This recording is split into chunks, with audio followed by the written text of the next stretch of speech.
영화 타이타닉을 보면 세상에서 가장 크고 튼튼한 배라고 사람들은 그 타이타닉호를 칭찬을 합니다. 근데 거기서 그치면 좋은데 사람들이 뭐라고 말하는가 하면 신이라도 이 배를 침몰시킬 수 없다, 그런 말을 합니다. 근데 이 타이타닉호는 첫 처녀 출항에 대서양에 있는 빙하에 끌혀가지고 침몰을 하게 되고 많은 사람들이 죽습니다. 우선 선장은 이 큰 세배로 제일 빨리 대서양을 건넜다는 그런 칭찬을 받기 위해서 최고의 속력으로 배를 달리게 합니다. 지금 대서양에 날씨가 따뜻해져 가지고 빙하 조각이 지금 돌아다니고 있다는 그런 보고가 있음에도 불구하고 최고의 속도로 이 배를 달리게 합니다. 전방대에서 바다를 주시하던 그 선원들이 앞에 그 큰 빙하가 있는 것을 보고, 빙하 쪼가리가 있는 것을 보고 보고를 합니다. 그래서 배의 방향을 급히 틀지만은 너무 늦어가지고 배의 옆구리가 빙하에 의해서 쭉 찢어지게 됩니다. 그래서 배 안에는 물이 들어오게 되고, 그리고 물이 차면서 배는 중간이 부러지게 됩니다. 그리고 뒷부분은 먼저 가라앉아 버리고 앞부분은 서서히 고개를 듭니다. 그래서 나중에는 수직으로 이 배가 앞부분이 서게 됩니다. 사람들은 물에 안 빠지려고 그 배 뾰족한 그 꼭대기를 향하여 막 기어 올라가는데 그 갑판이 미끄러우니까 떨어져 가지고 뭐 쇠에 부딪히기도 하고 또 바다에 떨어지기도 하고 막 유리창에 부딪히기도 합니다. 그리고 배가 서서히 바닷속으로 꼭대기가 이렇게 가라앉게 됩니다. 그 꼭대기가 바닷속에 가라앉고 난 뒤에는 바다 위에는 언제 그런 배가 있었냐는 듯이 여러 가지 부유물들이 떠다니게 되고 죽은 사람들의 시체가 그 바다에 널리게 됩니다. 구조선을 타고 사람들을 건졌던 그 선원들은 너무 여자와 어린이들만 태워라, 이 규칙을 너무나도 엄격하게 적용을 했기 때문에 빈자리가 많은 것을 알게 되었습니다. 그래서 우리가 사람을 더 태울 수 있다. 그래서 다시 노를 저어가지고 배가 침몰한 곳에 갔을 때에는 이미 거의 대부분의 사람들은 얼어 죽어 있었고 구조할 사람들은 없었던 것입니다. 그 큰 배가, 몇천 명을 태운 배가 바다에 침몰해서 없어지는 것은 참 엄청난 비극이었습니다. 대형 박물관에 가보면 에집트 관도 있고 아수르 관도 있고 그리고 바벨론 관도 있고 여러 이렇게 장르별로 이렇게 구분이 되어 있습니다. 에집트 관에 가보면 미이라가 많은 것을 볼 수 있습니다. 그 미이라들은 전부 피라미드에서 끄집어내 가지고 영국에 가져온 것입니다. 근데 제가 흥미를 가지고 본 것은 영국 사람들이 얼마나 지독하든지 그 아수르 성 안에 있는 벽을 뜯어와 가지고, 벽체 뜯어와 가지고 그 벽을 전시를 해 놓았습니다. 그 벽에는 부조로 사마리아가 멸망하던 장면을 거기에 새겨 놓았습니다. 거기에 보면 아수르 사람들이 이스라엘 사람들을 동물 죽이듯이 죽이고 머리를 베어서 머리를 발로 차고, 그리고 사람을 껍질을 벗겨서 가장 고통스러운 방법으로 죽이기도 했습니다. 또 살아있는 사람들은 혀에 구멍을 뚫어 가지고 쇠사슬로 연결시켜서 아수르로 끌고 가는 그런 모습이 새겨져 있습니다. 구약 성경에는 두 명의 호세아가 나옵니다. 하나는 이스라엘이 멸망할 때 왕 호세아입니다. 그런데 소선지서에도 호세아라는 선지자가 있습니다. 하나님께서는 선지자 호세아를 통해서 이스라엘 백성들에게 너희들은 더 이상 내 백성이 아니라고 말씀하십니다. 그리고 같은 이름을 가진 호세아 왕 때에 이스라엘은 완전히 멸망하게 됩니다.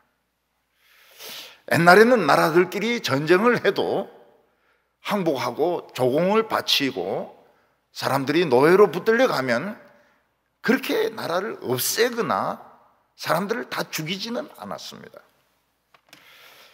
그러나 이스라엘 왕 호세아는 아수르에게 항복을 하고 배반을 했기 때문에 아수르 왕이 쳐들어와 가지고 그냥 다 죽입니다.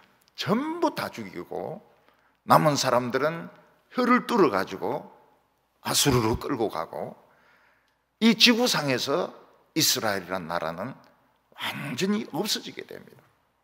그 사마리아가 산 위에 세워진 성인데 그 돌을 전부 쳐서 평지로 떨어뜨리는 바람에 사마리아 성은 흔적도 없이 사라져버리고 말았습니다. 오늘 첫 번째는 이스라엘은 살 수 있는 기회가 있었다는 것입니다. 이스라엘 왕과 이스라엘 백성들은 정신만 잘 차리고 있었으면 얼마든지 멸망당하지 않고 살아있을 수 있었습니다. 그러나 이스라엘 왕과 이스라엘 백성들은 하나님의 말씀을 그냥 우습게 생각했습니다. 그리고 자기의 그 욕심을 위해서 엉뚱한 짓만 실컷 하는 바람에 시간을 다 허비하고 말았습니다. 그리고 난 뒤에는 마치 큰 타이타닉호가 침몰하듯이 이스라엘은 침몰하고 없어지고 맙니다. 이스라엘 나라는 없어져 버립니다. 오늘 말씀 1절과 2절을 보면 유다왕 아하스 제12년에 엘라의 아들 호세아가 사마리아에서 이스라엘 왕이 되어 9년을 다스리며 여호와 보시기에 악을 행하였으나 다만 전 이스라엘 여러 왕과 같이 하지는 아니하였더라. 호세아는 이스라엘의 마지막 왕인데 9년 동안 통치하면서 악을 행했습니다. 그렇지만 앞에 있는 왕들처럼 그렇게 악한 짓은 하지 않았다고 말을 하고 있습니다. 그 앞에 있는 왕보다 좀 덜 악했다면 좀 충분하지 않을까요? 그러나 그렇지 않았습니다. 하나님께서는 이스라엘 백성들에 대해서 기다리고 또 기다리고 또 기다리셨습니다. 불행하게도 호세아 때는 하나님의 시간이 다 끝나버렸습니다. 그래서 그들이 얼만큼 하나님께 돌아오든 악을 덜 행하든 이미 그들의 시간은 끝나버린 것입니다. 그래서 호세아는 앞에 있는 왕들보다도 좀 덜 악했다 이렇게 해서 나라가 살 수 있는 것은 아니었습니다. 아마 그들이 완전히 하나님께 돌아왔다면 멸망이 조금 연기될 수는 있었을 것입니다. 그러나 그들의 멸망은 이미 확정되어진 것이었습니다. 호세아가 앞에 있는 왕들만큼 악하지 않았다는 것은 무슨 뜻일까요? 그 앞에 있는 왕들은 그 몰렉신을 섬기면서 살아있는 아기들을 불에 집어넣어서 마치 그 사람을 화장하듯이 태워 죽였습니다. 아기들을 태워 죽이는 것이 제일 신앙이 좋은 것으로 생각했는데 하나님은 굉장히 그걸 싫어하셨습니다. 토인비는 역사 연구라는 그런 책에서 도전이 왔을 때 응전하지, 리스판스 하지 않는 문화는 다 멸망했다, 이렇게 말하고 있습니다. 그런데 저는 견해가 다릅니다. 고대 왕국 중에서 인신제사를 드린 나라들은 다 망합니다. 그리스도 인신제사입니다. 두로도 인신제사입니다. 잉카도 인신제사입니다. 인신제사를 드린 문명은 전부 다 멸망했습니다. 그래서 저는 토인비의 그 가설을, 아놀드 토인비의 가설을 받아들이지 않습니다. 인신제사, 사람을 죽여서 제사 드린 문화나 나라는 전부 다 멸망했습니다. 그러니까 이스라엘에도 왕들이 그런 걸 배워가지고 그 살아있는 아기들을 불에 집어넣어가지고 불을 통과시키면서 태워 죽였는데, 아기들이 막 뜨거워서 소리 지르고 막 이러면은 이제 이 믿음이 좋다, 이렇게 생각한 것입니다. 근데 호세아는 이제 그런 짓은 안 했다는 것입니다. 살아있는 아기를 태워 죽이는 일은 안 했지만은 바알이나 아세라 같은 우상숭배는 했던 것입니다. 하나님은 이스라엘 왕과 이스라엘 백성들을 용서하지 아니하셨습니다. 이스라엘은 얼마든지 살 기회가 있었다는 말이 무슨 뜻일까요? 우선 하나님께서는 여로보암 2세 때 물질적인 축복을 많이 주셨습니다. 그래서 여로보암 2세 때 그 앞에 왕 때 물질적으로도 부강했고 영토도 다 찾았습니다. 하나님께서 그렇게 잘 살게 해준 것은 그들이 똑똑하고 잘나서 그런 것이 아니었습니다. 하도 이스라엘 백성들이 하나님 우리를 사랑 안 하신다고, 늘 우리를 가난하게 하신다고, 늘 우리를 멸시하신다고 징징거리니까 하나님께서 그래, 마지막으로 한번 너희들 한번 잘 살아봐라, 그래서 물질적인 축복을 주시고 영토도 회복하게 해주셨던 것입니다. 그때 선지자 요나는 굉장히 중요한 이야기를 합니다. 무슨 중요한 이야기를 하는가 하면, 그때까지는 하나님이 이스라엘을 멸망시킨다고 말씀을 안 하셨다는 것입니다. 그러니까 적어도 여로보암 2세 때까지만 해도 하나님은 이스라엘을 멸망시키려고 생각을 하지 아니하셨던 것입니다. 그때 이스라엘 백성들이 정신을 차리고 하나님이 사랑을 베풀어 주실 때 정신을 차리고 하나님을 붙들었더라면, 하나님의 율법의 말씀으로 돌아왔더라면 이스라엘은 안 망할 수 있었어요. 왜냐하면 하나님의 계획에 의하면 여로보암 2세 때까지는 이스라엘을 멸망시키겠다고 말씀을 안 하셨기 때문입니다. 살 기회가 있었어요. 여로보암 2세 때 살 기회가 있었습니다. 또 하나님께서는 요나 선지를 보내어서 악한 성 니느웨를 회개시키게 하셨습니다. 근데 요나는 니느웨로 가는 것이 너무 싫어서 다시스로 정반대쪽으로 가는 배를 타고 도망을 칩니다. 근데 하나님께서는 강권적으로 역사하셔서 큰 폭풍이 일어나게 하시고 제비에 요나가 뽑히고 바다에 던져지게 됩니다. 큰 물고기 고래죠. 이 고래가 요나를 삼키고 요나는 그 물고기 뱃속에서 철저한 회개를 하게 됩니다. 그리고 물고기가 요나를 토해내는데 육지에 토해냈습니다. 그리고 하나님께서는 다시 니느웨 성에 가서 그들에게 내 말을 전하라, 40일 후에는 니느웨가 멸망한다는 말씀을 전하게 했습니다. 요나는 하루 길을 가면서 40일이 지나면 니느웨 성은 망한다, 40일이 지나면 니느웨 성은 망한다, 그걸 막 외치면서 하루 길을 갔습니다. 그리고 보니까 놀랍게도 그 니느웨 왕과 백성들이 다 베옷을 입고 회개를 하는 것입니다. 전부 막 상복 같은 거 입고 막 하나님 앞에서 막 죄 지었다고 막 회개를 하니까 하나님께서 니느웨 성을 망하지 않도록 하셨습니다. 40일이 지난 뒤에도 망하지 않게 하셨습니다. 하나님께서는 이걸 통해서 그 악한 니느웨 성도 회개하면 용서하는데, 이스라엘 백성들 너희들이 회개하면 하나님이 얼마나 더 용서해 주시겠냐, 하나님이 얼마나 더 좋아하시겠느냐, 그거를 분명히 보여주셨습니다. 그러나 이스라엘 백성들은 하나님께 회개를 하지 않습니다. 하나님 무조건 우리를 사랑해야 돼, 우리는 하나님의 축복을 무조건 받아야 돼, 그러면서 절대로 회개를 안 합니다. 그리고 여로보암 2세의 아들 베가는 아람 왕하고 손을 잡아가지고 유다를 공격하는 그 쓸데없는 일에 시간을 다 보내버립니다.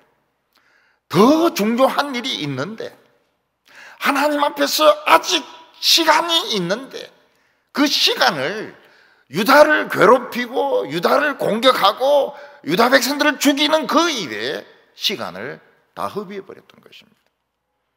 그래서 이스라엘은 그 아까운 기회를 놓쳤습니다.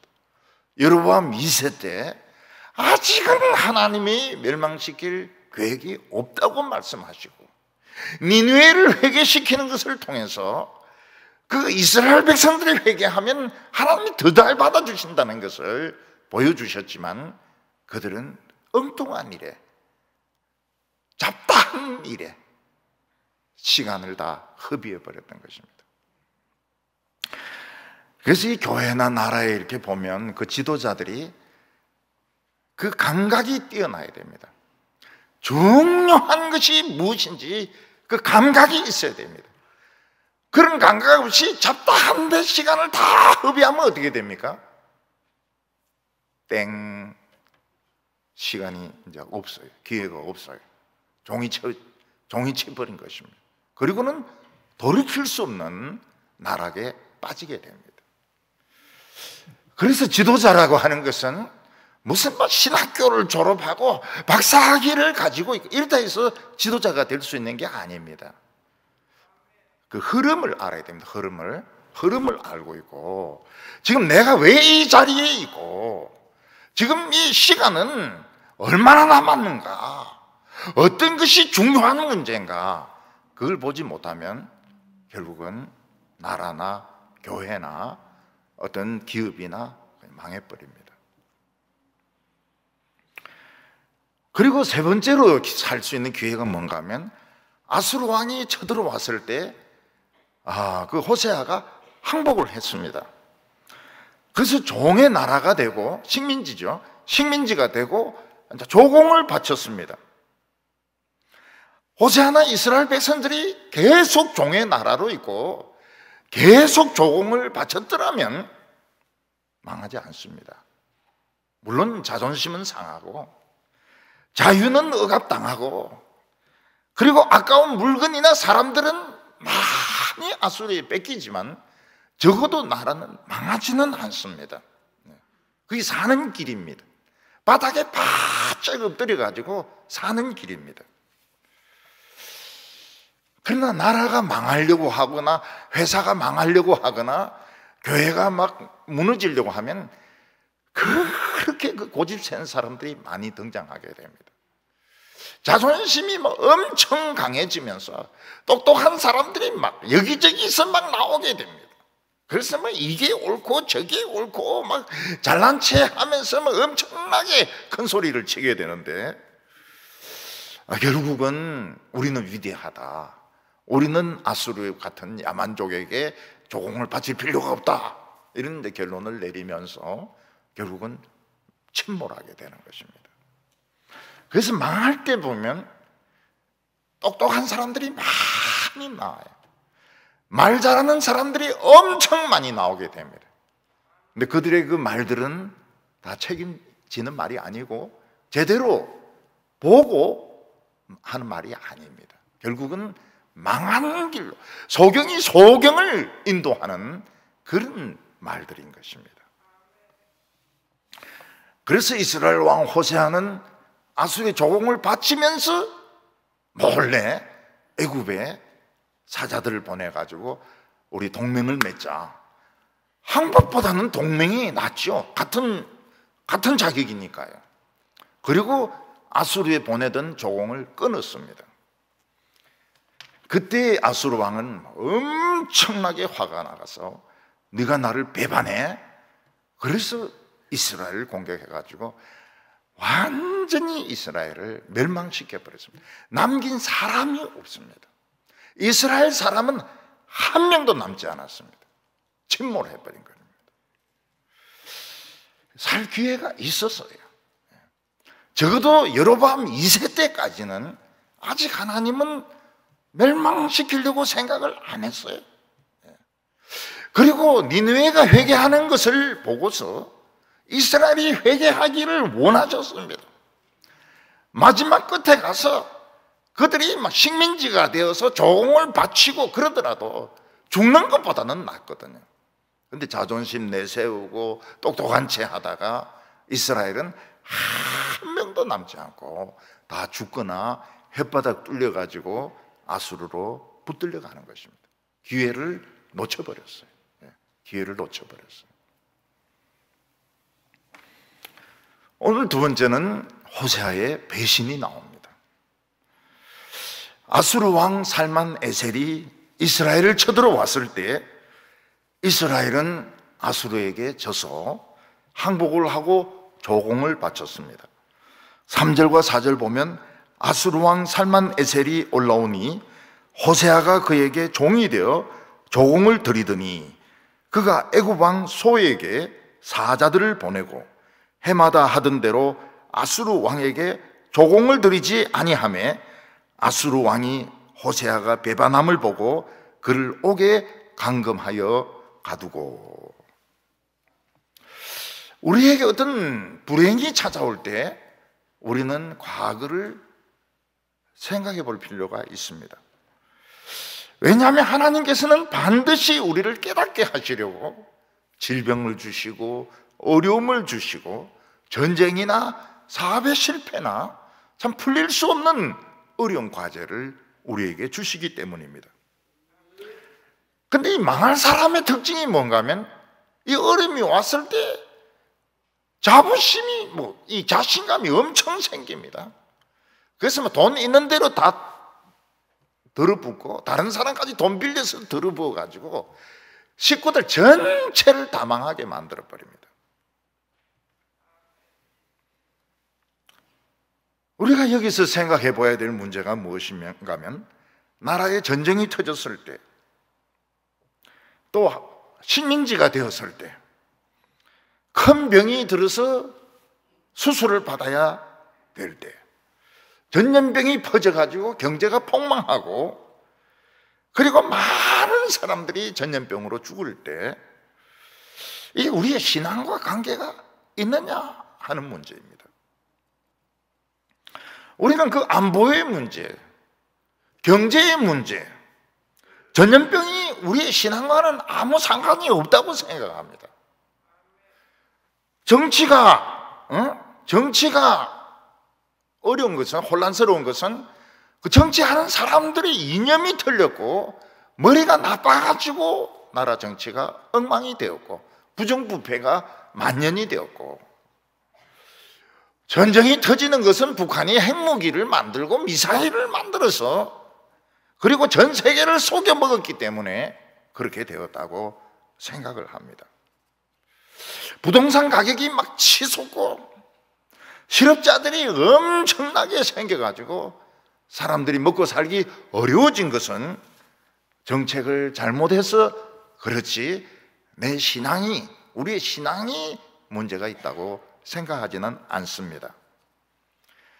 이스라엘 왕과 백성들도 그렇게 생각했습니다. 우리가 아수르에 지고 아수르와 전쟁에서 지고 종의 나라가 되고 조공을 바치는 것은 나라가 크지 못하고 군사력이 약해서 전쟁에서 졌기 때문에 우리가 이 조공을 바치는 것이지, 우리가 신앙이 틀려가지고 우상을 섬겼기 때문에 바알과 아세라를 섬겼기 때문에 이렇게 되었다고는 전혀 생각을 못했습니다. 정치는 정치고, 종교는 종교고, 경제는 경제고, 신앙은 신앙이고, 그들은 검소하기 때문에 이렇게 망했다고는 꿈에도 생각을 하지 않았던 것입니다. 그러나 이스라엘 백성들은 하나님과 약속이 있는 백성입니다. 전 세계에서 하나님은 오직 이스라엘 백성들에게만 하나님을 알게 하셨습니다. 예수님께서는 뭐라고 말씀하셨습니까? 너희는 그 나라와 그 의를 구하라. 그리하면 이 모든 것을 더하시리라. 사소한 거 생각하지 말라는 거예요. 그 나라, 하나님의 말씀과 그 말씀에 순종하는 것만 하면 나머지 돈이라든지 모든 것은 내가 다 해결해 주겠다는 겁니다. 근데 오늘까지 제가 살아오면서 느낀 것은 맞는 말입니다. 다 해결해 주셨어요. 가만히 있는데 다 해결해 주셨습니다. 너무 지나칠 정도로 다 해주셨어요. 저는 지금까지도 그거를 믿고 있습니다. 그 나라와 그 의를 구하라. 그리하면 이 모든 것을 너에게 더하여 주시리라. 더하여 주셨고, 더 좋은 것을 주셨고, 많은 축복을 주셨습니다. 제가 한 것은 아무것도 없습니다. 진짜 아무것도 없어요. 저는 한 게 없습니다. 아무것도 안 했어요. 그런데 하나님은 그 나라와 그 의를 구하라. 이 모든 것을 더하여 주시겠다. 억수로 복을 부어주셨습니다. 제가 좀 추리하게 보입니까? 아닙니다. 복을 엄청나게 부어주셨어요. 구하라. 그러면 너에게 주실 것이요. 찾으라. 그러면 찾을 것이요. 문을 두드리라. 그러면 열릴 것이니라. 우리는 이 세상에서 어느 누구도 할 수 없는 하나님을 아는 지식을 우리는 하나님으로부터 받았습니다. 그것만 해도 충분해요. 그것만 해도 충분해요. 전 세계에 누가 하나님을 압니까? 노벨 수상자가 하나님을 압니까? 좋은 대학 출신들, 좋은 대학 교수들이 하나님을 압니까? 근데 우리는 택함 받았거든. 하나님을 압니다. 그렇지만 우리가 이 세상을 이렇게 보면 역시 우리보다 머리 좋은 사람들이 더 잘 돼. 잘 되는 거 보면 우리 같은 사람보다는 머리 좋은 사람, 돈 있는 사람들이 신문에 막 나옵니다. 우리가 신문에 나올 가능성이 있습니까? 없습니다. 혹시 불타 죽었다는 이런 기사가 나올지는 모르겠지만 우리는 신문에 나올 가능성이 없어요. 신문에 절대로 안 나옵니다. 우리는 유명하지가 않기 때문에. 그래서 우리는 세상 사람이 부러워요. 영화 같은 거 보면 포도주 마시고, 남자도 포도주 마시고, 여자도 포도주 마시고 막 담배 피우고, 그리고 그 양주 막 마시고, 자기 멋대로 음란하게 살고, 학교는 막 하버드 같은 데 나오고, 생활은 개판이고. 그런 사람 보면은 교회에서 부럽다, 설교 시간에 부럽다 그러면 큰일 나죠.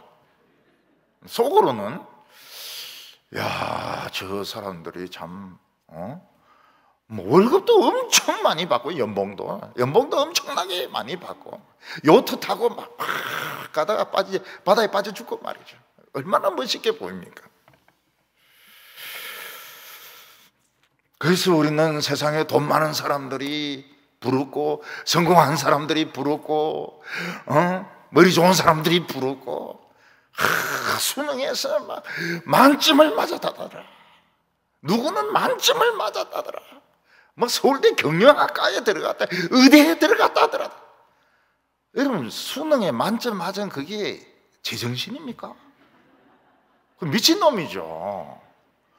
왜 만점을 맞습니까? 왜 만점을 맞아요? 만점 맞을 필요가 없습니다. 교회도 와야 되고 성가대도 해야 되고 이런데 그 미친놈들이 그 신문에 나온다고요.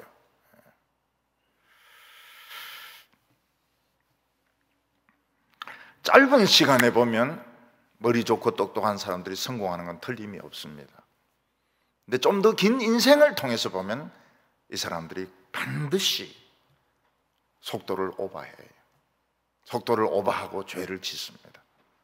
남의 돈을 먹고 남의 여자를 건드리고 그리고 정치를 자기 멋대로 하고, 그래서 조금 길게 보면 성경대로 다 됩니다. 그렇게 하나님의 말씀을 사랑했던 사람들은 복을 받아요. 복을 굉장히 많이 받아요. 자녀들도 복을 받아요. 자녀들. 여러분, 자녀 키우는 게 얼마나 어려운지 아십니까?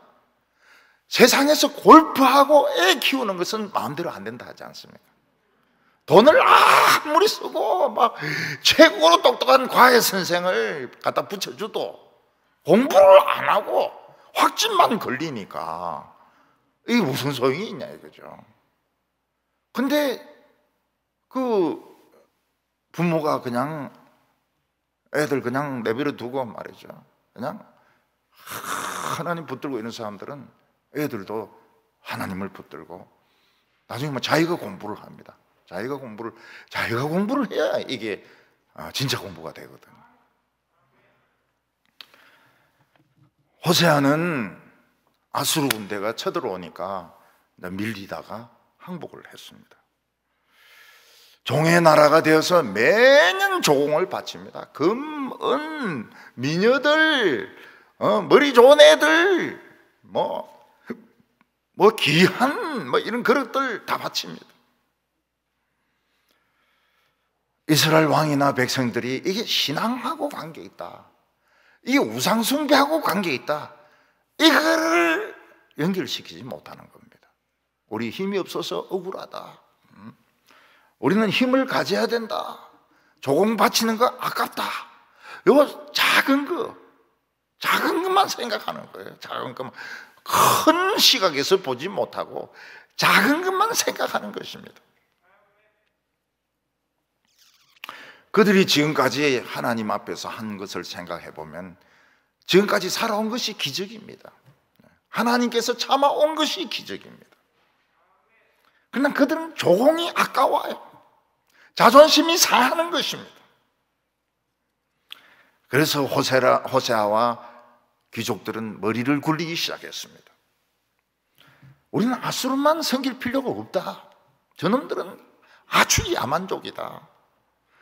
애굽은 봐라, 우리나라와 가깝기도 하고 애굽은 굉장히 지식이 많은 나라고 아주 종교도 독특한, 죽은 후의 그 세계에 대해서 많은 연구를 한 그런 나라입니다. 그래서 애굽의 동맹을 맺는 것이 참 자존심도 살리고 조공도 아끼고 저 야만족 같은 아수르에게 구실거리지 않아도 되는 너무나도 좋은 계획이라고 생각했던 것입니다. 그런데 이스라엘 백성들이 모르고 있었던 것이 뭔가 하면 애굽이 겉보기하고 다르다는 겁니다. 무슨 말인가 하면 알맹이는 하나도 없는 껍데기만 가진 나라였습니다. 애굽이 강할 때도 있고 약할 때도 있고 이러는데 이때 애굽은 특히 이때 이후로는 껍데기 애굽이었던 것입니다. 이스라엘 백성들은 그것도 모르고 이 껍데기만 남았는데 그것도 모르고 사신들을 보내고 선물을 보내어서 동맹을 맺자 이러니까 애굽 왕이 뭐라고 하면, 애굽 왕이 또 소 아닙니까? 이 소 같은 놈이 뭐라고 말합니까? 세상에 별 병신 같은 놈들 다 있네. 우리는 껍데기밖에 없는데, 우리는 다른 나라를 도울 힘이 하나도 없는데, 우리가 옛날 같은 줄 알고 우리에게 도움을 요청하는 이 정신 나간 녀석들이 다 있네. 그래서 그 선물들 받아들이고 조약에 사인하는 겁니다. 이거는 아주 어려운 회사가 합병을 하는데 완전히 부실 기업을 합병하는 것 같습니다. 빚이 막 더블 몇 배로 늘어나는 것입니다. 그걸 그렇게 그 빚이 많은 줄 몰랐던 것입니다. 이스라엘 왕은 현실을 볼 수 있는 눈이 없었습니다. 그냥 명색, 어떤 외형 이런 것만 생각하고 애굽 왕의 약속을 철석같이 믿고 아수르에게 바치던 조공을 끊어버렸습니다. 배반을 했습니다. 아수르 왕이 굉장히 화가 났죠. 이놈이 우리를 배반해? 애굽하고 손을 잡아? 그래서 본때를 보여주려고 공격을 한 것입니다. 호세아는 전쟁을 하러 나갔다가 금방 아수르에 의해서 포로가 되어가지고 그 부대 안에 있는 감옥에 갇히게 됩니다. 어제까지만 해도 왕이었습니다. 큰 소리를 쳤습니다. 정책을 결정했습니다. 그러나 당장 부대 안에 있는 그 나무로 만든 그 감옥에 갇혀가지고 쇠사슬에 묶이고 그 아수르 군대에 뭐 제일 낮은 그 부대원들이 침을 뱉고 욕을 하고 그 다음에 뭐 더러운 쓰레기 물 버리고 그런 신세가 된 거예요. 하루 만에. 왕이 이제 잡혔으면 백성들이 정신을 차려야 되는데 똑똑한 사람들이 많았어요. 우리는 왕보다 더 똑똑하다. 호세아는 저 머리가 나빠서 저렇게 포로가 되어서 고생하지만 우리는 호세아보다 더 똑똑하다. 그래서 아수르와 저항을 합니다. 끝까지 저항을 합니다. 아수르가 3년 동안 사마리아를 포위하는데 결국 양심이 떨어지지 않습니까? 나는 전쟁할 힘이 없어집니다. 아수르 군대가 사마리아에 들어가서 싹 다 죽입니다. 머리 베어서 죽이고 배 갈라서 죽이고 머리를 발로 차고 그게 남아있어요. 대형 박물관에. 사실은 제가 대형 박물관에 간 것은 딴 걸 보러 갔습니다. 딴 걸 보러 갔는데 그건 그 지식을 아는 사람이 없어요. 그거는 진짜 성경에 좀 깊은 지식이 있어야 알 수 있는 건데 바로 왕의 발판을 보러 간 겁니다. 근데 그건 아는 사람이 아무것도 없고 죽은 미라만 잔뜩 있고 그래서 이제 할 수 없이 아수르 관에 갔다가 그 아수르의 이스라엘이 멸망하는 그 장면을 벽에다 부조로 새겨놓은 것을 제가 유심히 보게 된 것입니다. 가장 비참하게 살아남은 사람이 없어요. 살아남은 사람은 전부 혀에 구멍을 뚫어가지고 끌고 갔습니다. 아수르 나라 저쪽으로 끌고 갔습니다. 이것이 호세아가 왕이 된 지 9년째 BC 722년. 이건 사람들이 잊지 못할 것입니다. 7, 2 땡땡 722년에 이스라엘이라는 나라는 지구에서 없어집니다. 지구에서 없어집니다. 이스라엘은 완전한 멸망을 당했습니다. 사마리아는 없어졌습니다. 그냥 흔적조차 없어졌습니다. 우리에게 의문스러운 것이 이것입니다. 하나님은 이스라엘 백성들을 돌이키기 위해서 엘리야 같은 선지자, 엘리사 같은 선지자, 참 그런 능력의 선지자를 보내어가지고 하늘에서 불도 떨어지고 비도 안 오고 또 비도 오게 하고 기도로 비도 오게 하고 이런 나라를 왜 멸망을 시키셨을까? 사람들이 에베레스트 산을 올라가는데 어떤 사람이 쫙 미끄러져 가지고 절벽에 대롱대롱 합니다. 그런 이제 어떤 사람이 이제 그 발에 있는 그 쇠를 눈에 팍 받고 그 어깨가 막 끊어지려고 하는데 막 당기려고 그럽니다. 근데 결국 못 당겨요. 그냥 이 사람까지 막 줄을 미끄러집니다. 결국 줄을 놓쳐버리면 떨어져 죽는 것이죠. 하나님은 이스라엘을 구원하려고 애를 쓰다가 그냥 밧줄을 놓쳐가지고 이스라엘이 다 죽은 것이 아니냐. 성경은 그게 아니라고 했습니다. 형식적인 이스라엘은 이스라엘이 아니라는 겁니다. 하나님의 말씀을 듣는 사람이 이스라엘이지 이스라엘 혈통이 이스라엘이 아니라는 것입니다. 할례는 마음이 해야지 육신이 하는 할례는 진짜 할례가 아니라고 말씀하고 있는 것입니다. 이스라엘 백성들은 하나님이 자기들을 사랑해야 된다고 생각했습니다. 자기들을 축복해야 된다고 생각했습니다. 자기들이 아무리 우상 숭배를 해도 하나님 우리를 축복해야 된다고 생각을 했습니다. 모태신앙이기 때문에, 어렸을 때부터 믿었기 때문에, 열심히 봉사했기 때문에 하나님은 그걸 인정을 안 하시는 겁니다. 하나님은 교만한 자를 구원 안 하십니다. 교만한 분은 미리 알면 됩니다. 아, 나는 아무리 믿어도 지옥 가는구나. 그걸 알고 있으면 돼요. 미리 이야기해 줄 필요는 없습니다. 본인이 그걸 알지 않은 이상은 남이 아무리 이야기해봐야 소용이 없어요. 교만한 자는 절대 구원받지 못합니다. 감사하지 않는 자도 절대 구원받지 못합니다. 아무리 모태신앙이고 아무리 교회 봉사 많이 하고 아무리 부장이고 장로고 목사라 하더라도 구원 못 받습니다.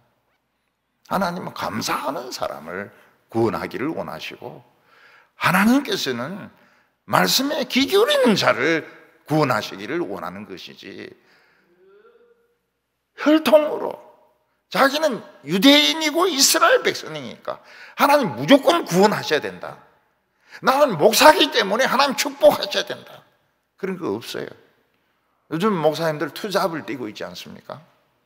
미장인 일을 하고 설교하는 분도 계시고, 이 배달의 민족 하다가 설교하시는 분도 계시고, 택배 하다가 설교하시는 분도 계시고, 지금은 이제 이 교회에서 페이를 안 주니까, 페이가 안 되니까 지금 뭐 하나님 무조건 축복하고 그런 게 없어요. 이스라엘 백성들은 선지자를 업신여겼습니다. 조롱했습니다. 무시하고 죽였습니다. 세례 요한은 나중에 세례 요한의 설교를 듣기 위해서 온 바리새인들에게 무슨 이야기합니다. 너희들은 아브라함의 자손이라고 큰 소리 치지 마라. 하나님이 이 돌들로도 아브라함 자손을 만들 수 있다고 하셨습니다. 다시 말해서 혈통상의 아브라함의 자손들은 길에 굴러다니는 돌보다도 더 흔하다는 겁니다. 가치가 없다는 것입니다. 결국 역사와 전통은 있지만 믿음이 없으면 망합니다. 그래서 우리는 어려운 일이 생기면 무조건 하나님 믿어야 됩니다. 하나님은 해결하신다. I believe in God. 나는 하나님을 믿습니다. 나의 결혼 문제, 아이들의 장래 문제, 내가 늙어서 적는 문제, 암 치료하는 문제, 나 하나님 믿습니다. 내 몸뚱이 아닙니다. 하나님 몸뚱이입니다. 이렇게 해야 살 수가 있는 것이지, 너무 머리 굴리고 인간적인 방법 쓰고 그리고 뭐 기도는 청산유수같이 하고 천국 못 들어가요. 절대로 못 들어갑니다. 오늘 세 번째로는 이 성경이 이스라엘의 멸망의 원인에 대해서 말씀하고 있는 것입니다. 우리는 우리 개인이 어떤 그 사업에 어려움을 당하거나 나라가 망하게 되었을 때 이걸 신앙과 관계가 있다고 생각하지 않습니다. 나라가 망하는 것은 지도자들이 부패했기 때문이고 국력이 약하기 때문이지 신앙과 연결시키지 못합니다. 그러나 이스라엘의 역사를 쓴 이 저자들, 선지자들은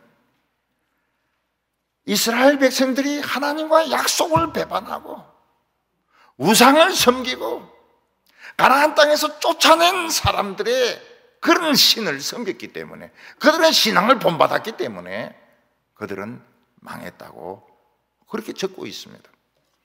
7절과 8절 보면 이런 이스라엘 자손이 자기를 애굽에서 인도하여 내사 애굽의 바로의 손에서 벗어나게 하신 그 하나님 여호와께 죄를 범하고 또 다른 신들을 경외하며 여호와께서 이스라엘 자손 앞에서 쫓아내신 이방 사람의 규례와 이스라엘의 여러 왕이 세운 율례를 행하였음이라. 역사는 출애굽 때까지 거슬러 올라갑니다. 하나님은 애굽에서 종으로 강제 노동을 하던 이스라엘 백성들을 10가지 재앙으로 건져내셨습니다. 그리고 하나님의 백성으로 택하셔서 그들에게만 하나님을 아는 지식을 주셨습니다. 하나님은 시내산의 불 가운데서 말씀을 하셨습니다. 하나님께서는 광야 반석을 쳐서 생수가 나오게 하셨습니다. 그러나 이스라엘 백성들이 가나안 땅에 들어가서 생활이 안정이 되니까 하나님은 별 재미가 없어요. 뭔가 새로운 거, something new. 그게 뭡니까? 이방인들의 그 우상숭배가 자꾸 호기심이 당겨지는 것입니다. 이방인들은 자기 멋대로 살고 음행을 행하고 막 이상한 신을 섬기고 이래도 잘 사는 거예요. 망하지 않고 잘 사고, 그리고 막 강한 나라가 되고, 이게 궁금한 겁니다. 관심이 그쪽으로 쏠리는 거예요. 하나님의 백성은 하나님의 말씀 맨날 똑같고, 맨날 똑같고, 마태복음, 마가복음, 누가복음, 요한복음 똑같고, 하나님은 사랑이시라 해놓고도 돈 안 주시고.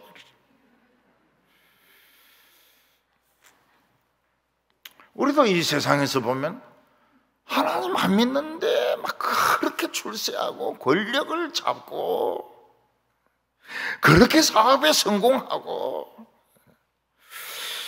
그런 사람을 이렇게 볼 때에 신앙이 때리치워버리고 막 세상으로 달려가고 싶은 생각이 굉장히 많을 겁니다.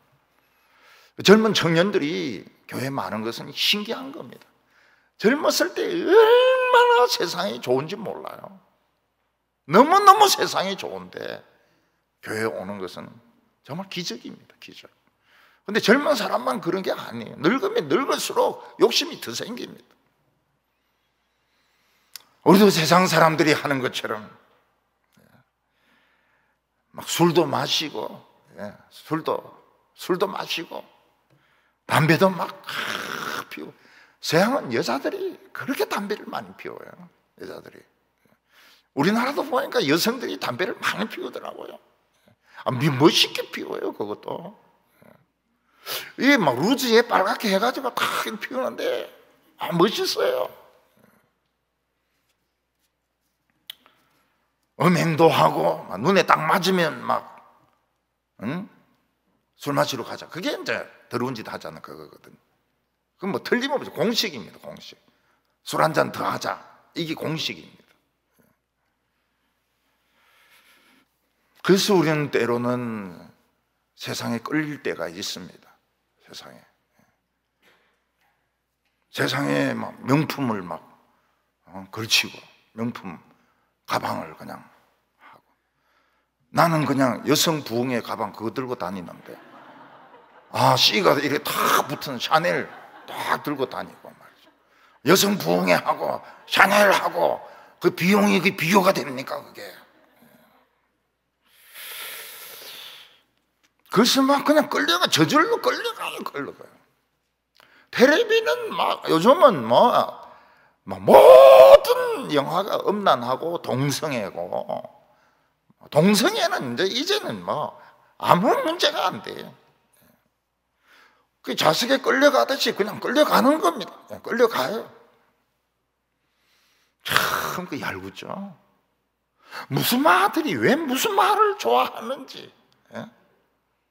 남자는 여자를 좋아해도 시원찮은데 왜 남자가 남자를 좋아하는지, 남자가 귀걸이를 끼고 있는지 참 이해가 안 되죠. 우리도 세상에 막 끌려갑니다. 지지지직 하면서 마치 자석이 당기듯이, 자력으로 당기듯이 막 끌려갑니다. 막 끌려가요. 근데 우리는 택함 받은 백성입니다. 어느 누구도 모르는 하나님을 아는 지식을 주셨어요. 하나님을 아버지라고 부르게 했습니다. 아버지라고 부르게 했어요. 그래서 나는 우리 성도들이 기도하면서 하나님 아버지 이런 걸 굉장히 좋아해요. 신이시여 이런 거는 안 믿는 사람들이 하는 겁니다. 신이시여 뭐 어떤 신인지 어떻게 알 겁니까? 이스라엘 백성들은 하나님을 배반했습니다. 왜냐하면 하나님 말씀은 너무 똑같고 너무 변화가 없고 너무 정답이고 모든 거 하지 마라 그러고, 이 교회도 똑같아. 사람들이 교회가 안정이 되고 부흥되고 자꾸 변화를 원합니다. 자꾸 변화를 원해. 이랬다가 저랬다가 여기서 딴 교회에서 한 거 가지고 모방하고, 그래 하지 마라 그랬죠. 바보 같은 돌대가리들이나 남의 것을 모방을 한다고. 길을 찾았으면 그냥 꾸준히 가면 됩니다. 꾸준히 가면 그 코로나도 중국으로 돌아가야죠. 온대로 돌아가야죠. 세상의 모든 이런 것들도, 악한 정권들도 다 물러가죠. 물러가야죠. 강력한 기도 용사들이 있는데, 이스라엘 백성들은 견고한 망대를 전부 산당으로 바꾸었습니다. 푸른 나무가 있는 거, 크고 작은 산들, 큰 산은 없습니다. 사실은 구릉들이지, 구릉들. 그게 전부 푸른 나무 밑에 전부 뭐 제사 지내고 음행을 하고 별짓을 다 했습니다. 그는 사마리아 성곽을 점치는 곳으로 만들었습니다. 사마리아 안에 거리에는 창녀촌으로 만들었습니다. 하나님은 이스라엘 백성들이 돌아오기를 엄청나게 기다리셨습니다. 선지자와 선견자들을 부지런히 보내었습니다. 선지자는 말씀을 듣는 사람이고, 선견자들은 비전을 보는 사람들이고, 나중에 다 선지자로 통일이 되게 됩니다. 그러면서 하나님의 율법을 지키라. 너무 재미가 없는 거예요. 율법이 너무 재미가 없는 거예요. 설교 들으라. 설교 너무 재미가 없는 거예요. 하나님은 엘리야를 보내셔서 3년 반 동안 비가 오지 않게 하심으로 누가 참 신인지 보여주셨습니다. 엘리야가 기도할 때 하늘에서 불이 떨어졌습니다. 여로보암이 베델에서 금송아지를 만들어 놓고 제사를 번제를 드릴 때 무명의 선지자가 와서 단이 쪼개어지고 제가 떨어질 것이라고 이야기했는데, 그대로 단이 쪼개지면서 제가 막 흩어집니다. 여로보암이 저놈 잡으라 근데 손이 딱 마비돼 버렸어요. 하나님은 아합과 이세벨의 피를 개가 핥아먹으리라 했는데 진짜 개가 핥아먹습니다. 하나님은 예후라는 장군을 왕으로 세워가지고 아합의 아들 70명의 머리를 잘라가지고 광주리에 넣어가지고 가지고 오게 합니다. 그러나 이스라엘 왕과 백성들은 목이 굳어가지고 절대로 하나님이 불러도 돌아서지 않았습니다. 14절에 보면 그들이 듣지 아니하고 그들의 목을 곧게 하여 이르기를 그들의 하나님 여호와를 믿지 아니하던 그들의 조상의 목과 같이 하여. 이스라엘 백성들은 목이 굉장히 뻣뻣했습니다. 요즘으로 치면 목을 기부스한 것과 같습니다. 여러분, 목에 기부스한 채로 뒤를 돌아보려면 몸 전체를 돌려야 됩니다. 이스라엘 백성들은 조상 때부터 지금까지 목이 뻣뻣해가지고 기부스를 해가지고 하나님이 아무리 불러도 돌아보지 않았습니다. 하나님 말씀은 재미가 없다. 하나님 말씀은 축복이 안 온다. 이방인들이 섬기는 신들은 막 복을 준다. 금송아지는 축복을 주는 하나님이다. 하나님 말씀은 들을 필요가 없다. 심지어 그들은 자신의 그 열정을 나타내기 위해서 애를 막 산채로 불에 집어넣어가지고 태워 죽였던 것입니다. 하나님은 이스라엘을 지구상에서 없어지게 했습니다. 타이탄 같이 사라지게 했습니다. 영원히 사라지게 했습니다.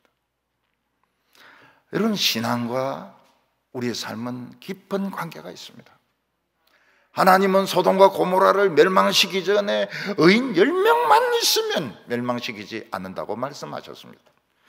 에레미야에게 뭐라고 말씀하십니까? 예루살렘 사거리로 나가서 의인 1명만 찾아오나 예루살렘을 살려주겠다고 말씀하셨습니다. 그동안 우리의 믿음을 돌이켜보면 하나님이 참 말씀에 가치가 있다 이렇게 생각하는 사람들도 많이 있습니다. 그건 기적이죠. 우리 교회의 보물이고 기적이죠. 지금 이 시간도 온라인으로 말씀을 잘 듣고 있는 사람들이 있습니다. 근데 전혀 말씀의 가치를 못 느낍니다. 그런 분도 많아요. 교회 와서 앉아 있지만 안 듣습니다. 안 들어요. 그럼 뭐 합니까? 예배 시간에 앉아서는 뭐 합니까? 딴 생각을 하는 거예요. 저거는 공갈이야, 공갈, 거짓이야, 뭐 이러면서.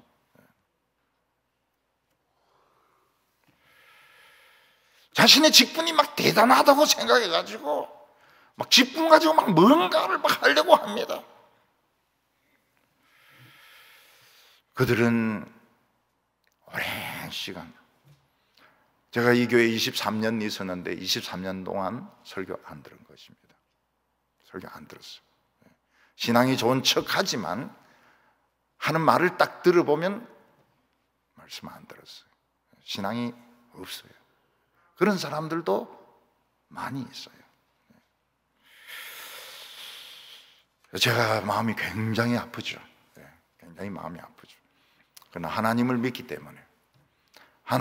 때문에 모든 것을 다 맡겨야 됩니다. 믿든 안 믿든 하나님께 모든 걸 다 맡겨야 됩니다.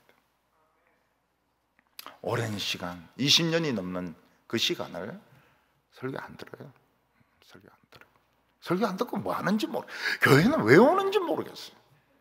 아마 안 나오면 또 사람들이 또 뭐라 군지렁거릴까 싶어서 나오는지 모르겠어요. 우리나라는 세계교회 연합이다. WCC죠. 그래가지고 그 총회를 부산에서 했습니다. 그 세계교회 연합이 말이 교회 연합이지, 그것은 중도 오고, 그 무속인도 오고, 천주교 신부도 오고, 그리고 그 정통교 오르소독스 처치 정교회 사람들도 오고, 그래서 지 맘대로 기도하는 거예요. 지 맘대로 기도하고 지 맘대로 예배를 하고. 그렇게 하는 것이 타종교를 포용하는 것이다. 기독교의 독선에서 벗어나는 것이다. 그래서 그거를 큰 교회들이 주로 막 찬성하고요. 또 작은 교회들은 막 반대하는 교회들. 우리 교단은 그 WCC를 반대합니다. 왜냐하면 그것 때문에 통합처하고 갈라졌거든. 그래서 우리 교단은 WCC가 들어오지 못합니다. 정부는 코로나가 퍼지니까 막 너무 잘 된 거예요. 그래서 이 기회를 잡아가지고 교회를 엄청나게 핍박을 했습니다. 서울에 있는 교회는 1년 8개월 동안 그냥 폐쇄를 시키든지 10명이나 20명에서 1000명이든 10,000명이든 교회를 예배를 그 10명이나 20명, 어떤 데는 그냥 설교자만 예배드리게 하고 전 공무원을 동원해가지고 막 교회를 사사시 이잡듯이 그렇게 조사를 하고 핍박을 했습니다. 이걸 어떻게 받아들여야 되느냐? 어떤 사람들은 일제시대까지 정부와 싸워야 된다, 그런 목소리도 있습니다. 근데 또 어떤 사람들은 정부가 시키는 대로 70%, 30%, 10명, 20명 그러면 시키는 대로 그냥 묵묵하게 하는 교회도 있습니다. 저는 우리가 하나님의 진노를 사는 것보다는 가난하고 병든 것으로 사는 것이 낫다고 생각합니다. 우리가 차라리 굴욕을 당하는 것이 목에 기부스를 해가지고 하나님 앞에서 귀를 막고 말씀을 안 듣는 것보다는 낫다고 생각합니다. 우리는 택한 백성들입니다. 하나님의 말씀이 우리에게만 주어져 있습니다. 그래서 우리는 어떻게 해도 복입니다. 어떻게 해도 우리는 축복을 받은 사람들입니다. 세상과 비교할 수 없는, 대기업체와 비교할 수 없는 복을 우리는 받은 사람들입니다. 세상 사람들이 자기 마음대로 자유롭게 자기 명예와 욕심을 위해서 사는 거 부러워하지 마시기 바랍니다. 하나님의 진리로 기뻐하고, 나는 하나님의 진리를 아는 사람이구나. 그리고 하나님을 배반하지 아니하고 하나님을 기쁘시게 하는 성도들이 다 되시기를 바랍니다. 기도드리겠습니다. 하나님 아버지, 우리의 사랑과 자비가 되어주심을 감사합니다. 우리를 택하여 주셔서 하나님을 아는 지식을 주심을 감사합니다. 금요 기도회에 기도의 용사로 삼아주심을 감사합니다. 그러나 우리는 인간이기 때문에 세상에 자기도 모르게 끌려가고 있습니다. 좌석이 끌어당기듯이 우리를 끌어가고 있습니다. 주여, 우리의 부족한 믿음을 지켜주시기를 원합니다.